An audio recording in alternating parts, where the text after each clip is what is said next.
සාදරයෙන් පිළිගන්නවා ඔයාලා හැමෝම මැත්ස්ටියුබ් channel එකට. ඉතින් අදත් අපි කතා කරන්න බලාපොරොත්තු වෙන්නේ ඔයාලගේ අපුස සාමාන්‍ය පෙළ විභාගයට ආපු පේපර් එකක්. ඒ තමයි 2018 ඔයාලගේ විභාගයට ආපු පේපර් එක. ඉතින් මේ පේපර් එකේ පළවෙනි කොටස එක කොටසේ A කියන කොටස ගැන තමයි අපි අද සාකච්ඡා කරන්න බලාපොරොත්තු වෙන්නේ. ඉතින් මෙන්න මේ පේපර් එකේ A කොටස. ඉතින් අපි මේ වගේම පේපර් එකක් ඔයාලට කලින් දවසකත් සාකච්ඡා කරා. ඉතින් ඔයාලට ඒ පේපර් එක ඒ කියන්නේ 2019 ඔයාලට ආපු ප්‍රශ්න 25 පළවෙනි පේපර් එකේ ඒ කොටසට ආපු ප්‍රශ්න 25 අපි මේ වගේම කලින් වීඩියෝ එකකදී සාකච්ඡා කරා. ඉතින් ඔයාලට ඒක මග යන්න නම් ඔයාලට පුළුවන් අපි මේ උඩින් දාලා තියෙන කාඩ් එකෙන් ගිහිල්ලා ඒ වීඩියෝ එකත් බලන්න.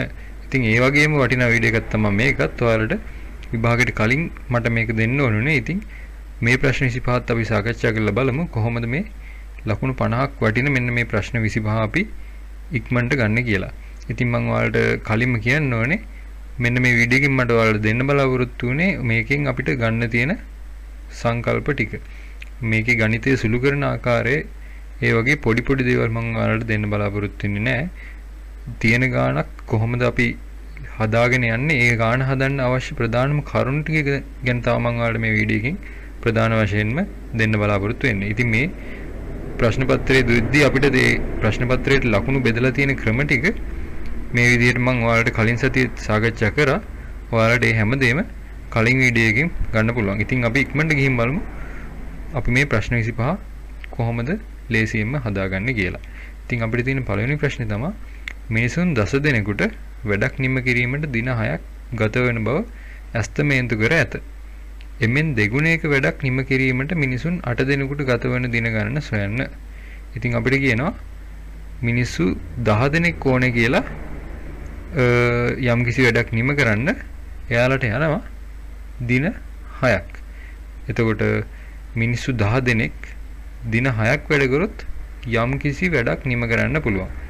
ඒ වගේ දෙගුණයක වැඩක් නිම කරන්න මිනිසුන් 8 දෙනෙකුට ගත වෙන දින ගණන අපෙන් අහලා තියෙනවා. ඉතින් මේ වගේ ප්‍රශ්නයකදී අපිට කෙලින්ම මතක් වෙන්න ඕනේ මිනිස් පැය කියන සංකල්පය. අපි බලනවා අපිට දීලා තියෙන වැඩේ කරගන්න මිනිස් පැය කීයක් ගත වෙනවද කියලා. ඉතින් අපිට තියෙන්නේ මිනිසු ගාන පැය ගානෙන් ගුණ කරන්න. ඉතින් මෙතනදී අපිට පොඩි වෙනස්කමක් තියෙනවා. මෙතනදී අපිට තියෙන්නේ මිනිස් පැය නෙවෙයි මිනිස් දින. කියන්නේ මිනිස්සු ප්‍රමාණයක් ඉන්නවා. එයාලගේ පැය ගාන නෙවෙයි බලන්නේ. එයාලා කොච්චර දින ගානක් වැඩ කරනවද කියලා. අපි දන්නවා මිනිස්සු 10 දෙනෙක් ඉන්නවා. දින තියෙනවා 6ක්. එතකොට ඒ දීලා තියෙන වැඩේ නිම කරන්න මිනිස් දින කොච්චරක් ගියාද කියලා අපි බලන්නේ මිනිස්සු ගාන දින ගානෙන් ගුණ කරලා. එතකොට මිනිස්සු 10යි දින 6යි. 10 වරක් 6 කියන්නේ 60යි. මිනිස් දින 60ක් ගිහිල්ලා තියෙනවා යම් කිසි වැඩක් නිම කරන්න. අපිට කියනවා ඒ වගේ දෙගුණයක වැඩක් නිම කරන්න මිනිස්සු 8 දෙනෙකුට කොච්චර කාලයක් ගත වෙනවද කියලා. එතකොට මිනිස් දින 60ක වැඩක් වගේ දෙගුණයක වැඩක් කියන්නේ මිනිස් දින 120ක වැඩක්. එතකොට මිනිස්සු 8 දෙනෙක්ගෙන් මිනිස් දින 120ක් හදාගන්න අපිට මිනිස්සු 8 දෙනා කීයෙන්ද ගුණ කරන්න ඕනේ. එතකොට අපි කරන්නේ 120 බෙදනවා 8ෙන්. 120 8ෙන් බෙදුවොත් ඔයාලට එනවා දින 15ක්. එතකොට අපිට කලින් ආවේ මේ දෙන්න මේගොල්ලෝ කියන්නේ මිනිස්සු 10 දෙනා 6න් ගුණ කරලා මිනිස් දින 60ක් ආවා. අපිට කීවේ මිනිස් දින 120ක වැඩක්. එහෙනම් අපිට මේ මිනිස්සු 8 දෙනා දින කීයෙන් ගුණ කරොත්ද මිනිස් දින 120 හැදෙන්නේ කියලා තමයි අපි මෙතනදී බලන්න ඕනේ. එතකොට මිනිස් දින 120 මිනිස්සු 8 දෙනාගෙන් බෙදුවොත් අපිට එනවා දින 15යි කියලා. ඉතින් මේ විදිහට අපිට පළවෙනි උත්තරේ ලේසියෙන්ම හදාගන්න පුළුවන්. දෙවෙනි ගාන කියනවා සාධක සෙවීමක් තමයි අපිට තියෙන්නේ. මෙන්න මෙතනදී අපිට තියෙන්නේ ත්‍රිපද ප්‍රකාශනයක්. ඒ කියන්නේ අපිට තියෙන්නේ පද 3යි. ඉතින් මේ ත්‍රිපද ප්‍රකාශනයේ අපිට වෙනදා හම්බෙන ත්‍රිපද ප්‍රකාශනයන් වලට වැඩිය ටිකක් වෙනස්. මොකද මෙතන මේ x වර්ගය කියන එකනට 2 කියන සංගුණකය ලැබිලා තියෙනවා. ඉතින් මේ වගේ x වර්ගය කියන කෙනා ගාව මේ විදිහට සංගුණකයක් තියෙනවා නම් අපි වෙනදා අනුගමනය කරපු පියවර නෙවෙයි අනුගමනය කරන්නේ මෙන්න මේ මැද ඉන්න එක්කනාව දෙකට කඩා ගන්න. ඉතින් මම මේ දෙවෙනි මේ සාධක හොයන ගාන වගේම ගානක් කලින් වීඩියෝ එකෙත් ඔයාලට හැදුවා. ඉතින් කලින් වීඩියෝ එකෙන් ඔයාලට ලේසියෙන් බලා ගන්න පුළුවන් කොහොමද ත්‍රිපද ප්‍රකාශනයක් දුන්නොත් ඒක පද හතරක ප්‍රකාශනයක් බවට පත් කරගන්නේ කියලා. ඉතින් මෙන්න මේ මැද ඉන්න එක්කනාව අපි කොටස් දෙකකට කඩා ගන්න ඕනේ. මෙන්න මේ තියෙන්නේ සාධක වලට ගත් උත්තරේ මෙන්න මෙයා තමයි ඔයාලා දැන් බලන්න ඕනේ පියවර. මම දැන් සාකච්ඡා කරන්නේ මෙන්න මෙතන ඉන්න මේ 1 කියන පියවර. ඉතින් මෙතනදී ඔයාලට පේනවා මේ 2x වර්ගයේ එහෙම්මම ඉන්නවා. මේ ඍණ 6 කියන එකනත් එහෙම්මම ඉන්නවා. මේ ධන x කියන එකනා තමයි කොටස් දෙකකට කඩලා තියෙන්නේ. ඉතින් වෙනදනම් අපි සලකන්නේ මෙන්න මේ දෙන්න එකතු වුනහම මේ ඉන්න මැද x හැදෙන්න ඕනේ කියලා. ඉතින් මේ විදිහට පද x වර්ගයේ ඉස්සරහින් 2 කියන සංගුණකේ වගේ කෙනෙක් ඉද්දී අපි මෙන්න මේ විදිහට කඩා ගන්න අනුගමනය කරන ක්‍රමය පොඩ්ඩක් වෙනස්. ඇත්තටම කිව්වොත් අපි එතකොට මේ ඍණ 6 කියන එකනා මෙතන මේ ඉස්සරහා ඉන්න x වර්ගයේ ගාව ඉන්න සංගුණකෙන් ගුණ කරලා බලා ගන්න ඕනේ. ඊට පස්සේ ඒ උත්තරේ අපි පැත්තක ලියලා තියාගන්නවා. එතකොට අපි දන්නවා ඍණ 6 ඒවා දෙකක් කියන්නේ ඍණ 12යි. අපි ඒ ඍණ 12 තමයි මෙතන මැද ඉන්න දෙන්න ගුණ වුණාම හැදෙන්න ඕනේ. මේ දෙක මේ 6 ඍණ 6න් ගුණ කරපුවාම අපිට එනවා ඍණ 12ක්. අපි මේ මැදට දාගන්න දෙන්න ගුණ වුණාම හැදෙන්න ඕනේ ඍණ 12ක්. එකතු වුණාම හැදෙන්න ඕනේ මෙන්න මේ මෙතන ඉන්න xම තමයි. ඒක කලින් ක්‍රමයේ විදිහටම තමයි. ඒ වුණාට ගුණ වුණාම හැදෙන එක නා 6 වුණොත් වැරදි. ගුණ වුණාම හැදෙන එක නා අනිවාර්යෙන් එන්න ඕනේ ඍණ 12. ඉතින් අපි දන්නවා 4 වරක් ඍණ 3 කියන්නේ ඍණ 12යි. 4x ඍණ 3x කියන්නේ ධන x. ඒ දෙන්න එකතු වුණාම මේ හිටපු එක නාම හැදුනා. ඒ දෙන්න ගුණ වුණාම හැදෙන්න ඕනේ මෙන්න මේ ඍණ 6 නෙවෙයි ඍණ 12. මේ ඍණ 6 දෙකෙන් වැඩි වුණාම එනාගේ තමයි හැදෙන්න ඕනේ. ඉතින් ඒ විදිහට කරලා අපිට මෙන්න මෙතන පද 4කට කඩා ගන්න පුළුවන්. ඊට පස්සේ අපිට සාමාන්‍ය විදිහට පොදු එක්කනාව එළියට අරගෙන සාධක වෙන් කර ගැනීමක් තමයි තියෙන්නේ. ඒ විදිහට සාධක වෙන් කරගන්න එක මම කලින් වීඩියෝ එකේදී ඔයාලට කියලා දුන්නා. ඔයාලට ඒ ටික ඔයාලට ඒ වීඩියෝ එකෙන් බලා ගන්න පුළුවන්. අපි ඉක්මනට ඊළඟ ප්‍රශ්නෙට යමු. මේකෙදි කියනවා රූපේ දී ඇති තොරතුරු අනුව x වල අගය හොයන්න කියලා තියෙනවා. එතකොට මෙතනදී අපිට ලොකු දෙයක් නැහැ. අපි දන්නවා ත්‍රිකෝණයක අභ්‍යන්තර කෝණ තුනේ එකතුව අංශක 180යි කියලා. ඉතින් අපි බලමු මේ කට්ටිය එකතු වෙද්දි කොහොමද 180 හැදෙන්නේ කියලා. මෙතන ඉන්නවා x කෙනෙක්, මෙතන ඉන්නවා ධන 3යි, මෙතන 3යි x කෙනෙක් ඉන්නවා. මෙතන ඉන්නවා 80ක්. එතකොට මෙතන ඔක්කොම ඉන්නවා 4x ඉන්නවානේ. මෙතන x උයි මේ 3යි x උයි එකතු වුනහම 4x. 4x උයි මේ 80යි එකතු වුනහම අපිට හැදෙන්න ඕනේ 180ක්. එතකොට අපි මේ 80 අයින් කරොත් මේ දෙන්නගෙන් තව තියෙන්න ඕනේ 100ක්. ඒ කියන්නේ මේ 4x සමාන වෙන්න ඕනේ 100කට. එහෙනම් 1x එකක් අපිට හොයාගන්න පුළුවන් කීයද කියලා 100 බෙදලා 4ෙන්. මොකද මේයි මේ එකතු වුනහම 4x. 4x සමාන වෙන්න ඕනේ 100ට. අංශක 100ට. එතකොට x ඒවා 4ක් අංශක 100කට සමාන වෙනවා නම් x ඒවා එකක් සමාන වෙනවා අංශක 25කට. එතකොට අපිට x ලාගේ ලේසියෙන්ම හොයාගන්න පුළුවන්. මෙතනදී ඔයාලා දැනගන්න ඕනේ සංකල්පය තමයි. එයාලා බලාපොරොත්තු වෙන සංකල්පය තමයි ඔයාලා දන්නවද ත්‍රිකෝණයක කෝණ තුනේ අභ්‍යන්තර කෝණ තුනේ ඓක්‍ය එහෙම නැත්නම් එකතුව අංශක 180යි කියන එක. අපි යමු ඊළඟ ප්‍රශ්නෙට. මේකෙදි කියනවා රූපේ ABCD කියලා සමචතුරාශ්‍රයක් තියෙනවලු. මේ තියෙන්නේ ABCD කියලා සමචතුරාශ්‍රයක්. ABCD. මේක පෙනුමෙන් පොඩ්ඩක් ඍජුකෝණාශ්‍රයක් වගේ තමයි. ඒ වුණාට මෙතන තියෙන්නේ සමචතුරාශ්‍රයක්. BCE කේන්ද්‍රික ඛණ්ඩයක් කියලා අපිට කියනවා. BCE කියන්නේ කේන්ද්‍රික ඛණ්ඩයක්ලු. එහෙනම් කේන්ද්‍රික ඛණ්ඩයක් කියන්නේ මොකක්ද කියලා අපි හොඳට දැනගෙන ඉන්න ඕනේ. කේන්ද්‍රික ඛණ්ඩයක් කියලා කියන්නේ කේන්ද්‍රයක් තියෙනවා, අරයන් තියෙනවා දෙකක් සහ වෘත්ත ඡාප කොටසක් තියෙනවා. එතකොට මේ තියෙන එක අරයක්, මේ තියෙන අනික් අරය වෙන්න ඕනේ, මේ තියෙන වෘත්ත ඡාප කොටස වෙන්න ඕනේ. එහෙම නැත්නම් මෙයා කේන්ද්‍රික ඛණ්ඩයක් වෙන්න බෑ. අනිවාර්යෙන් තියෙන්න ඕනේ අරයන් දෙකකුයි වෘත්ත ඡාප කොටසකුයි. කේන්ද්‍රයකුත් අනිවාර්යෙන් මේ විදිහට තියෙන්න ඕනේ. එහෙනම් මෙයාගේ කේන්ද්‍රය මෙයා BC කියන්නේ එක අරයක්, BE කියන්නේ අනිත් අරය. එතකොට අපිට කියනවා මේ සංයුක්ත රූපේ පරිමිතිය හොයන්න කියලා. අපි දන්නවනේ පරිමිතිය කියන්නේ මේ රූපේ එක් කෙළවරකින් පටන්ගෙන රූපේ දිගේ ගිහිල්ලා නැවත ඒ කෙළවරට එන්න අපිට ගන්න දුරට තමයි අපි කියන්නේ පරිමිතිය කියලා. එතකොට අපි දන්නවා මෙයා සමචතුරාශ්‍රයක් නිසා මේ පාදයයි මේ පාදයයි මේ පාදයයි මේ පාදයයි මේ පාද හතරම දිගින් සමානයි. එහෙනම් මෙයත් 7යි මෙයත් 7යි මෙයත් 7යි මෙයත් 7යි. මෙයා 7යි කියලා කියන්නේ වෘතේ මෙන්න මේ කේන්ද්‍රික ඛණ්ඩ කොටසේ අරයත් 7යි. එතකොට අරය 7 වෙච්චි කේන්ද්‍රික ඛණ්ඩයක මෙන්න මේ ඡාප කොටසේ දිග අපි හොයාගන්න ඕනේ. මෙතන තියෙනවා අංශක 90ක්. මේ කේන්ද්‍රික ඛණ්ඩය ආපාතනය කරලා තියෙන අංශක 90ක කෝණයක්. එහෙනම් සම්පූර්ණ වෘත්තයක නම් අපි දන්නවා 2ක් phi r කියලා. මෙන්න මේ හතරෙන් එකකින් අයින් කරලා හිතුවොත් 2ක් phi කියන 7න් 22 r කියන්නේ අපි දන්නවා මෙන්න මේ 7. එතකොට 2ක් phi r කියන්නේ සම්පූර්ණයෙන් අංශක 360ම තිබ්බනම් මෙන්න මේ ඡාප කොටසේ දිග. එහෙනම් ඒ අංශක 360 ප්‍රමාණයෙන් අංශක 90ක ප්‍රමාණය තමයි අපි මෙන්න මේ CE කියන ඡාප කොටසට අයිති වෙන්නේ. ඒ කියන්නේ 360න් 90ක් කියන්නේ 4න් එකක්. 94ක් නේ 360 කියලා කියන්නේ.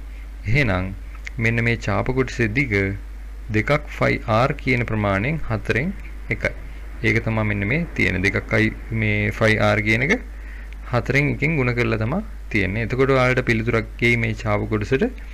එන්න ඒ ඡාප කොටසේ ඒ දිගට මෙන්න මේ තියෙන AB කියන පාදේ AD කියන පාදේ DC කියන පාදේ ඒ පාද ටික එකතු කරපු ගමන් ඔයාලට මේ සංයුක්ත රූපේ පරිමිතිය ලබා ගන්න පුළුවන්. මෙන්න මෙතනදී ඔයාලට අමාරු දේ තමයි මෙන්න මේ CE හොයාගන්න එක. ඒකත් ඇත්තටම අමාරු නෑ. ඔයාලට කාලයක් ගත වෙන්නේ ඒක හොයාගන්න විතරයි. පරිමිතිය ගද්දි මෙන්න මේ වටේ කොටස ටික දිග ගන්නවා. මෙන්න මේ CB කියන කෙනා එකතු කරන්නේ නෑ. සමහර නම් ඉලමල්ලාට මෙන්න මේ කොටස වැරදිලා එකතු වෙනවා. එතකොටම ගාන පරිමිතිය ගානක් බවට පත් වෙන්නේ නැහැ. එතකොටම ගානේ උත්තරය අපිට වරදිනවා. ඒ නිසා ඔයාලට මතක තියාගන්න ඕනේ දේ තමයි වටේ දිග විතරයි අපි හැම වෙලෙම එකතු කරන්නේ. ඊළඟ ගානේ අපිට කියනවා සුළු කිරීමක් තමයි තියෙන්නේ. VG සංකේතයි VG පදයි තමයි තියෙන්නේ. ඉතින් අපි බලමු කොහොමද සුළු කරන්නේ කියලා. මෙතන තියෙනවා 4 බෙදීම x කියලා එකක්. ඒකෙන් අඩු කරන්න ඕනේ අපි 2යි x වලින් එකක්. එතකොට අපි දන්නවා පොඩි කාලේ ඉඳන් අපි ඉගෙනගෙන තියෙනවා හරය වෙනස් නම් අපිට ඒ දෙන්න මේ විදිහට සුළු කරන්න බෑ. භාග දෙකක් තියෙනවා. හරය වෙනස් නම් අපිට එහෙම සුළු කරන්න බෑ. අපි කරන්න ඕනේ ඉස්සෙල්ලා කරන්න ඕනේ හරය සමාන කරගෙන ඉන්න ඕනේ. එතකොට අපිට මේ 2x කියන එක නා මුකුත් කරගන්නට වැඩිය මේ x කියන එක නා 2x කරගන්න එක ලේසි. මොකද මෙතන බෙදීමක් නේ තියෙන්නේ. ඊට වැඩිය ලේසි මෙයාගේ උඩයි යටයි දෙකෙන් ගුණ කරලා මෙයාව හරය 2x බවට පත් කරගන්න එක.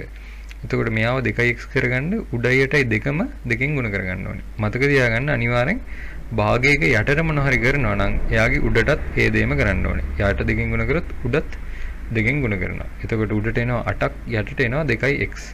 එතකොට 2x වලින් 8න් 2x වලින් එකක් අඩු කරොත් 2x වලින් 7යි. ওই විදිහට ලේසියෙන් අපිට ඒ ගානේ උත්තරේ ගන්න පුළුවන්. ඊළඟ ගානේ කියනවා අපිට රූපේ ABC කියන්නේ සරල රේඛාවක් කියලා කියනවා. මේ තියෙන්නේ සරල රේඛාවක්. සරල රේඛාවක් කියපු ගමන් ඔයාලගේ ඔළුවට එන්න ඕනේ දේ තමයි මේ තියෙන්නේ 180ක කෝණයක්. සරල කෝණයක්නේ තියෙන්නේ සරල රේඛාවක. එහෙනම් මේ තියෙන්නේ 180ක කෝණයක්. දී ඇති තොරතුරු අනුව DAB හි විශාලත්වය හොයන්න කියලා අපිට කියනවා. DAB කියන්නේ මෙයා. එතකොට මෙතනදී ඔයාලට පේනවා මේ තියෙන ඉරි දෙක.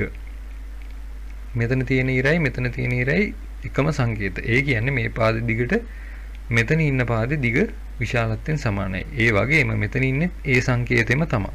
එහෙනම් මේ පාද දෙකත් දිගින් සමානයි. මේක දැක්ක ගමන් ඔයාලට මතක් වෙන්න ඕනේ කෝණ දෙක හරි පාද දෙක හරි. දැන් මෙතන නම් අපිට තියෙන්නේ පාද දෙක. පාද දෙක සමානයි නම් ඒ දෙකට අනුරූප කෝණ දෙකත් විශාලත්වයෙන් සමානයි. එතකොට මේ දෙන්න මේ කෝණ දෙකත් අනිවාර්යෙන් විශාලත්වයෙන් සමාන වෙන්න ඕනේ. එතකොට අපි දන්නවා මෙන්න මෙයා 30යි නම් මෙයත් 30යි. මේ දෙන්න 30යි නම් ත්‍රිකෝණයක අභ්‍යන්තර කෝණ තුන එකතු 180ක් හින්දා 30යි 30යි මෙයා 60යි නම් මේ කෝණ 120යි. CBD කියන එක නා 120යි. CBD කියන්නේ 120යි නම් අපි දන්නවා මෙන්න මෙයා හොයාගන්න පුළුවන් අපිට. මේ කොටස 120යි නම් මෙන්න මේ කොටස අංශක 60යි. මෙයා 60ක් වෙන්න බෑ. මෙයා 120යි නම් මෙන්න මෙයා 60යි. මේ පාද දෙක විශාලත්වයෙන් සමාන නිසා ඊට අනුරූප මේ විරුද්ධ කෝණ දෙකත් විශාලත්වයෙන් සමානයි. එතකොට මේ දෙන්න මෙයාට ආවේ අපිට අංශක 60ක් නේ. එහෙනම් මෙයත් විශාලත්වයෙන් අංශක 60යි.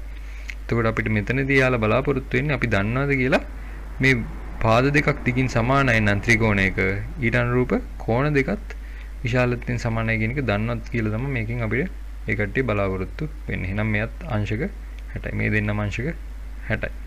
මෙතනදී මේ 120 මේ 60 ගත්තේ මේ දෙන්නගේ එකතුව 180 කියන නීතිය අනුව. මේ සරල රේඛාවක් කියලා දීලා තියෙනවානේ. ඒකෙන් තමයි අපි එයාව ගත්තේ. හරි. අපි ඊළඟට බලමු ඊළඟ ප්‍රශ්නය ගැන. ඒකදී අපිට කියනවා 26.3 කියලා කියන්නේ 10 1.4යි දෙවෙනි බලය කියලා. ඉතින් අපෙන් අහනවා ලඝු 26.3 අගය කීයද කියලා. ඉතින් මෙන්න මෙතන මේ තියෙන ලඝු කියන එකයි LOG කියලා තිබ්බොත් තියෙන වෙනසයි ඔයාලා හොඳට අඳුනගෙන ඉන්න ඕනේ. මෙහෙම LG කියලා විතරක් තියනවා නම් ඒකේ තේරුම මෙතන තියෙන්නේ 10 පාදෙන් කියන එක. 10 පාදෙන් කියනවා නම් අපි LG කියලා විතරයි දාන්නේ. ඒතකොට මෙන්න මෙතන LOG කියලා දානවා නම් 10 පාදේ කියලා ලියන්න ඕනේ. LOG කියලා දිනනවා නම් 10 පාදේ කියලා ලියනවා. LG කියලා ලියනවා නම් 10 පාදේ කියලා ලියන්නේ නැහැ. එතකොට අපි දන්නවා යම් කිසි එකක් 10 පාදෙන් ලියද්දි 10 කීවෙනි බලයේද කියලා අහන එකට තමයි අපි කියන්නේ මේ LG 26.3. මේ LG 26.3 කියන එකේ තේරුම තමයි මේ 26.3 10 කීවෙනි බලයේද කියලා තමයි අපෙන් අහන්නේ. 26.3 10 කීවෙනි බලයේද? LG 26.3 යගේ කීයද කියලා තමයි අහන්නේ. එතකොට අපිට කියලා තියෙනවා 26.3 කියන්නේ 10 1.4 දෙවෙනි බලය කියලා. එහෙනම් මේකේ උත්තරේ තමයි මෙන්න මේ අපිට කෙලින්ම දීලා තියෙන්නේ. මෙතන ලඝු 10 26.3 කීයද කියලා අහලා තිබ්බොත් ඒත් එන්නේ ඒ උත්තරේම තමයි. ලඝු කියන එකේ මේ LG කියන එකේ log කියන එකේ දෙකේ වෙනස ඔයාලට හොඳට තේරෙනවද කියන එක තමයි මෙන්න මෙතනදී ඔයාලගෙන් බලාපොරොත්තු වෙලා තියෙන්නේ. එතකොට LG කියන්නේ 10 පාදෙන් තියෙනවා නම් LOG කියනවා නම් එයාලා මෙතන පාදේ ලියලා තියෙන්න ඕනේ. LG කියලා නිකන් ලියනවා නම් පාදේ ලියලා තියෙන්න ඕනේ නැහැ. අපි දැනගන්න ඕනේ ඒ තියෙන්නේ 10 පාදේ සංඛ්‍යාවක් කියලා. අපි බලමු ඊළඟ ප්‍රශ්නේ. මේකෙදි කියනවා අපිට වර්ගඵලය වර්ග සෙන්ටිමීටර් 880ක් වුණ ඍජුකෝණාශ්‍රාකාර කඩදාසියක් පතුලේ ආරය 14 සෙන්ටිමීටර් වෙච්චි ඝන ඍජු වෘත්ත සිලින්ඩරයක වක්‍ර පෘෂ්ඨයේ හරියටම වෙසෙනසේ අලවලා තියෙනවලු. එතකොට කඩදාසියේ පතුලේ ආරය 14 සෙන්ටිමීටර් උස දීලා නැහැ. වර්ගඵලය අපිට දීලා තියෙනවා මේ ඍජුකෝණාශ්‍රාකාර කොටසේ 880යි කියලා. ඉතින් අපි දන්නවා මේ ඍජුකෝණාශ්‍රාකාර කොටස හැදිලා තියෙන්නේ මේ අර යට තිබ්බ වෘතයේ දිගට සමාන දිගකින්. මොකද මේ ඍජුකෝණාශ්‍රය රෝල් කරලානේ වෘතයට හයි කරන්නේ. එතකොට මේ ඍජුකෝණාශ්‍රයේ දිග වෘතයේ පරිධියට සමාන වෙනවා. උස අපි දන්නේ නැහැ.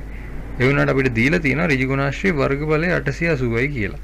එහෙනම් ඍජුකෝණාශ්‍රයේ වර්ගඵලය කියන්නේ දිග වැඩි කිරීම පළල. එහෙම නැත්නම් මෙතනදී මේ ගාන හැටියට උස. එතකොට අපි දන්නවා දිග සමාන වෙනවා වෘතයේ පරිධියට. උස කියන්නේ මොකද්ද කියලා අපි දන්නේ නැහැ. ඒ වෙනකොට අපි h වගේ අකුරක් දාගන්නවා. මේක සමාන වෙනවා වර්ග සෙන්ටිමීටර් 880ට. ඉතින් 25r කියන එක තමයි මෙතන මේ තියෙන්නේ. 25r කියලා කියන්නේ වෘතයේ පරිධිය. වෘතයේ පරිධිය කියලා කියන්නේ ඍජුකෝණාශ්‍රයේ දිග. දිගවතාවක් උස සමාන වෙනවා වර්ග ඵලයට. එහෙනම් මෙන්න මේ සමීකරණේ h උක්ත කරොත් ඔයාලට h කීයද කියලා හොයාගන්න පුළුවන්. එතකොට මෙතනදී මේ 7ට 14 කපන්න පුළුවන්. එතකොට 22 ඒවා දෙකක් 44යි 44 ඒවා දෙකක් 88යි 888න් බෙදුවොත් ඔයාලට එනවා 10 කියලා පිළිතුරක්. මෙන්න මෙතනදී යාලා බලාපොරොත්තු වෙන්නේ සිලින්ඩරයක් වගේ දෙයක් තිබ්බොත් එන්නේ ඒ සිලින්ඩරේ ඒ වෘත්තාකාර කොටස අපිට අර ඍජුකෝණාශ්‍රයෙන් අපිට ලබා ගන්න පුළුවන් කියන එක ඔයාලා දන්නවද කියලා තමයි මෙතනින් බලලා තියෙන්නේ.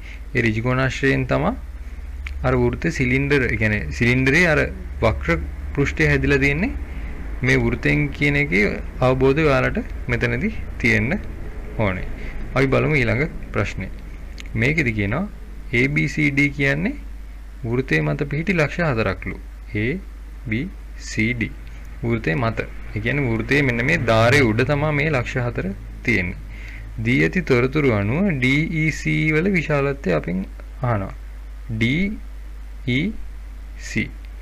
ඉතින් අපි දන්නවා මේ විදියට යම් කිසි ලක්ෂ දෙකකින් මේ විදියට කෝණ හදනවා නම් වෘත්තයේ පරිධිය මත මේ විදිහට කෝණ ආපාතනය කරනවා නම් එතකොට මෙන්න මේ කෝණයට ඒ කියන්නේ එකම ස්ථානයේ ඉඳලා ආපාතනය කරන කෝණවල විශාලත්වය සමාන වෙනවා. එතකොට මේ AB වල ඉඳලා තමයි මේ Dත් හදන්නේ. AB වල ඉඳලාමයි Cත් හදන්නේ. එහෙනම් මේ කෝණෙත් අංශක 40ම තමයි. ඉතින් මේ තියෙන එකනත් 40යි මෙයත් 40යි. එතකොට තව කෙනෙක් හොයාගන්න පුළුවන් මෙන්න මේ පැත්තට. CD කියන ලක්ෂයේ ඉඳලා තමයි හදන්නේ A කියන එකනාවයි B කියන එකනාවයි. එතකොට එහෙනම් මොකද වෙන්න ඕනේ? CD කියන ලක්ෂයේ ඉඳලා මේ කෝණ දෙකම ආපාදනය කරා නම් මේ CAD කියන කෝණේ විශාලත්වයත් අංශක 15යි. එහෙම නැත්නම් මේ DAC. DAC කියන්නේ 15යි. DBC කියන්නේ 15යි. ඉතින් අපි මෙයා 40යි කියලා දන්නවා මෙයා 15යි කියලා දන්නවා. මේ ත්‍රිකෝණයක අභ්‍යන්තර කෝණ දෙක එකතු කරාම මේ නගය ඒකේ අනික් පාදේ ඉතුරු වෙලා තියෙන පාදේ දික් කරාම හැදෙනවනේ කෝණයක් මෙන්න මේ කෝණේ. ඒ කෝණේ විශාලත්වයට මේ දෙන්නගේ එකතු සමානයි කියන එක මෙතනදී ඔයාලට භාවිතා කරන්න පුළුවන්. මෙයා 40යි මෙයා 15යි කියලා අපි කෙලින්ම හොයාගත්තා. මෙන්න මෙතන 15 නිසා මෙයත් 15යි. මොකද CD ඉඳලා තමයි මේ ලක්ෂ දෙකටම කෝණ ආපාදනය කරන්නේ. එහෙනම් මෙයත් 15යි මෙයත් 15යි. මෙයා අපිට ගන්න පුළුවන් මේ කෝණේ එකතු කරපුවාම එන අගය තමයි ඉතිරි පාද දික් කරපුවාම එන අගය කියලා හිතලා. එතකොට මෙයා 40යි මෙයා 15යි නම් මේ DEC කියන්නේ 40 ධන 15. ඒ කියන්නේ 55යි. අපිට ලේසියෙන්ම පිළිතුර ලබා ගන්න පුළුවන්. මේ ප්‍රශ්නේදී අපිට කියනවා x වර්ගයේ ඍණ 36 සමානයි බිඳුව කියන සමීකරණේ විසඳන්න කියලා තමයි කියන්නේ. එතකොට සමීකරණයක් දීලා විසඳන්න කියලා කියනවා නම් ඒකේ තේරුම තමයි අපිට ඒ සමීකරණේ ඉන්න නොදන්න පදේ කීයද කියලා හොයන්න කියන එක. ඉතින් මෙතනදී ඔයාලට මේ දෙන්න දැක්ක ගමන් මතක් වෙන්න ඕනේ වර්ග දෙකක අන්තරය කියන එක. එතකොට මේ 36 කියන කෙනාව අපිට ලියන්න පුළුවන් 6 දෙවෙනි බලය. එහෙම නැත්නම් 6 වර්ගය කියලා ලියන්න පුළුවන් මේ 36. එතකොට අපිට ලැබෙනවා x වර්ගයේ ඍණ 6 වර්ගය කියන එක. එතකොට එහෙම තියෙනවා නම් වර්ග දෙකක අන්තරයක්, ඒ කියන්නේ වර්ග දෙකක අඩු කිරීමක් විදිහට තියෙනවා නම් අපිට ලියන්න පුළුවන් මෙයාව x ඍණ 6 සහ x ධන 6 විදිහට. මොකද මෙයාව අපි 6 වර්ගයේ විදිහට ලියාගත්තා. මෙයා ඉන්නවා x වල වර්ගයේ විදිහට. එතකොට අපිට ලියන්න පුළුවන් x ඍණ 6 x ධන 6 කියලා මෙන්න මේ විදිහට සාධක දෙක ගුණිතයක් විදිහට අපිට ලියන්න පුළුවන්. එතකොට මෙන්න මෙයාව තමයි අපි මේ x ඍණ 6 x ධන 6 විදිහට ලියාගත්තේ. මෙයාව ප්‍රසාරණය කියලා ගත්තොත් නැවත අපිට මෙන්න මේ පිළිතුරම ලැබෙනවා. මේක සමාන වෙනවා බිඳුවට. එතකොට දෙන්නෙක්ගේ ගුණිතය බිඳුවට සමානයි නම් එක්කෙනෙක් බිඳුව වුණොත් අනිත් එක්කෙනා බිඳුව වෙන්නේ නැහැ. එක්කෝ මෙයා බිඳුව වෙන්න ඕනේ නැත්නම් මෙයා බිඳුව වෙන්න ඕනේ. එතකොට අපිට අවස්ථා දෙකක් තියෙනවා උත්තර දෙකක් ලැබෙන්න පුළුවන්. අපි හිතමු මෙයා බිඳුව වුණා කියලා. x ඍණ 6 සමාන වෙනවා නම් බිඳුවට x සමාන වෙන්නේ 6ට. මෙයා බිඳුව වෙනවා කියලා හිතුවොත් x ධන 6 සමාන වෙනවා බිඳුවට. ඒ කියන්නේ x සමාන වෙනවා ඍණ 6ට. මේ ධන 6 යහපැතට ගියොත් ඍණ 6 වෙනවා. මේ ඍණ 6 යහපැතට ගියොත් ධන 6 වෙනවා. එතකොට x වලට ලැබෙන්න පුළුවන් පිළිතුරු තියෙනවා දෙකක්. එකක් තමයි x සමානයි 6. එහෙම නැත්නම් x සමානයි ඍණ 6. මේ පිළිතුරු දෙකම ඔයාලා ලියලා තියෙන්න ඕනේ. ඉතින් මෙතනදී ඔයාලගෙන් බලාපොරොත්තු වෙන දේ තමයි වර්ග දෙකක අන්තරය කියන එක භාවිතා කිරීම. මොන හරි සංඛ්‍යා දෙකක් වර්ග දෙකක් විදිහට ලියන්න පුළුවන් නම් ඒ දෙකේ අඩු කිරීමක් විදිහට ලියන්න පුළුවන් නම් ඔයාලට වර්ග දෙක අන්තරයක් විදිහට යාව කෙලින්ම ලියා ගන්න පුළුවන්. ඊළඟ ගානෙන් කියනවා ඒකාකාර ශීඝ්‍රතාවයකින් ජලය ගලා යන නලයකින්. ඒකාකාර ශීඝ්‍රතාවයකින් කියලා කියන්නේ එකම වේගයකින්. එකම වේගයකින් ජලය ගලා යන නලයකින් ධාරිතාවය ලීටර් 480ක් වෙච්ච ටැංකියක් සම්පූර්ණයෙන්ම ජලයෙන් පුරවන්න මිනිත්තු 8ක් ගත වුණා කියලා කියනවා. එතකොට ලීටර් 480යි කියලා කියනවා ධාරිතාවය. ධාරිතාවය කියන්නේ අපිට මොකක් හරි භාජනයකට දාන්න පුළුවන් සම්පූර්ණම ද්‍රව ප්‍රමාණය. ඒකේ ඒ වෙලාවේ තියෙන ප්‍රමාණය නෙවෙයි ඒකට දාන්න පුළුවන් සම්පූර්ණ ප්‍රමාණය තමයි 480. එතකොට මේකේ මේ ටැංකිය සම්පූර්ණයෙන්ම පිළිවෙලා තියෙනවා නම් ඒ වෙලාවේ පරිමාවත් 480යි ධාරිතාවත් 480යි. පරිමාව කියන්නේ ඒ වෙලාවේ ඒකේ කොච්චරක් එහෙම තියනවද කියලා. ධාරිතාව කියන්නේ ඒකට කොච්චරක් සම්පූර්ණයෙන් පිරවෙන්න දාන්න පුළුවන්ද කියන එක. එතකොට මේක 480 සම්පූර්ණයෙන් පිරවෙන්න මිනිත්තු 8ක් ගියා නම් ජලයේ ගලා එන ශීඝ්‍රතාවය කොච්චරයිද කියලා අපෙන් අහනවා. ශීඝ්‍රතාවය කියලා කියන්නේ ඒකක කාලයකදී ඒ සිදුවීම කොච්චරක් සිදු වෙනවද කියන එක. එතකොට අපිට කියනවා එක්ක අපි හොයන්න ඕනේ තප්පර 1දී කොච්චරක් වතුර එනවද කියලා. එහෙම නැත්නම් අපි හොයන්න ඕනේ මිනිත්තු 1දී කොච්චරක් වතුර මෙන්න මේ ටැංකියට එනවද කියලා. ඉතින් අපි දන්නේ මිනිත්තු වලින් මේ ගාන. එහෙනම් අපි බලමු මිනිත්තුකදී කොච්චරක් එනවද කියලා. ඉතින් මිනිත්තු 8කදී එනවලු 480ක්. එහෙනම් අපිට මිනිත්තු 1දී කොච්චරක් එනවද කියලා ලේසියෙන් හොයාගන්න පුළුවන්. 480 බෙදන්න තියෙන්නේ 8ක්. එතකොට එනවා අපිට පිළිතුර ලීටර 60ක් කියලා. එතකොට අපිට ඕන ලියන්න පුළුවන් මේකට ලීටර මිනිත්තු 8ක් ගත වෙනවනේ. මිනිත්තු 8ක් කියන්නේ ධාරිතාව 480ක් පුරවන්න. එහෙනම් මිනිත්තුවකට ලීටර 60ක් පිරෙනවා. එතකොට ඕනනම් ඔයාලට මෙන්න මේක තප්පර වලට කියලාත් ලියන්න පුළුවන්. තප්පර වලට ලීටර කියලා ලියන්නත් පුළුවන්. එතකොට මිනිත්තුවකට මෙච්චරයි නම් තප්පරයකට කොච්චරක් වෙනවද කියලා කැමති නම් හොයාගන්න පුළුවන්. අපිට ඒකට කියලා නැහැනේ තප්පරයකට හොයන්නද මිනිත්තුවකට හොයන්නද කියලා. අපිට ලේසිම විදිහට ඉක්මනට පිළිතුර තමයි මෙතනදී ලියා ගන්න ඕනේ. මිනිත්තුවකට ලීටර් 60ක් කියලා ඔයාලා ලියවනම් ඒක ප්‍රමාණවත් පිළිතුරක් වෙනවා. අපි යමු ඊළඟ ගානට. සුදුසු වචනය යොදා හිස්තැන් පුරවන්න කියලා කියනවා. මේකදී අපිට කියනවා සමාන්තරාශ්‍රයක සම්මුඛ හිස්තැනක් සමාන වේ. සමාන්තරාශ්‍රයක් කියපු ගමන් අපි දන්නවා සම්මුඛ පාදත් සමානයි සම්මුඛ කෝණත් සමානයි කියලා. ඉතින් අපි දන්නේ මෙතනදී මේකට මොකක්ද අපි බලාපොරොත්තු වෙන්නේ කියලා. ඒ නිසා අපි පිළිතුරු දෙකම ලියනවා. පාද හෝ කෝණ කියලා ලියනවා. මෙන්න මෙතන මේ තියෙන්නේ හෝ කියන ලකුණ. පාද වෙන්නත් පුළුවන් කෝණ වෙන්නත් පුළුවන්. සමාන්තරාශ්‍රයක එක් එක් විකරණය මගින් එහි හිස්තැනක් සමච්ඡේදනය වේ. එතකොට මෙන්න මේ ගාන වලට ලේසියෙන්ම හදාගන්න පුළුවන් 2019 එක පේපර් එක මතක් වුණා නම්. දැන් 2019 පේපර් එක අපි සාකච්ඡා කරා. ඒ පේපර් එකේදී අපි සාකච්ඡා කරා කොහොමද මේ වර්ගඵලය සමාන වෙන්නේ කියලා මේ විකර්ණ දෙකෙන් බෙදුනට පස්සේ. ඒ කියන්නේ මේ විදිහට අපි සමාන්තරාශ්‍රයක් ලැබිලා ඒකේ විකර්ණයක් ඇඳලා පස්සේ ලැබෙන ත්‍රිකෝණ දෙක අංග සම කරාම අපිට කියන්න පුළුවන් එක ත්‍රිකෝණයක වර්ගඵලය අනිත් ත්‍රිකෝණයේ වර්ගඵලයට හරියටම විශාලත්වයෙන් සමානයි කියලා. ඉතින් ඔයාලට ඒ ගානත් බලා ගන්න පුළුවන් 2019 අපි සාකච්ඡා කරපු පේපර් එකේ වීඩියෝ එක බලාගත්තොත්. මොකද විකර්ණ මේ සමාන්තරාශ්‍රයක් එක්ක තියෙන නීති ටික ඔයාලා අනිවාර්යෙන් හොඳට මතක තියාගන්න ඕනේ. ඒක තමයි ඔයාලා මෙන්න මේ ගානෙන් බලාපොරොත්තු වෙන්නේ. සමාන්තරාශ්‍රයක් ගත්තොත් සම්මුඛ පාදත් සමානයි සම්මුඛ කෝණත් සමානයි. විකර්ණ වලින් සමාන්තරාශ්‍රය වර්ගඵලය සමාන කොටස් දෙකකට බෙදෙනවා. ඒ වගේම විකර්ණත් එකිනෙක සමච්ඡේදනය වෙනවා කියන එක ඔයාලා මතක තියාගන්න ඕනේ. විකර්ණය එකිනෙක විශාලත්වයෙන් සමාන වෙන විදිහට සමච්ඡේදනය වෙනවා. ඉතින් අපි බලමු ඊළඟ ප්‍රශ්නේ කොහොමද කියලා. ඒකෙදි අපිට කියනවා පැතිවල එකේ ඉඳන් 6 තෙක් අංක යොදලා තියෙන සමබර ධාතු කැටයක් පෙරලද්දී දෙකෙහි ගුණාකාරයක් හෝ තුනෙහි ගුණාකාරයක් ලැබීමේ සම්භාව්‍යතාවය කීයද කියලා. එතකොට එක්ක දෙකේ ගුණාකාරයක් වෙන්නත් පුළුවන්. එහෙම නැත්නම් තුනේ ගුණාකාරයක් වෙන්නත් පුළුවන්. දෙකේ ගුණාකාර වෙන අවස්ථා අපි සලකලා බැලුවොත් අපිට තියෙනවා 2 4 සහ 6 කියන අවස්ථා තුන.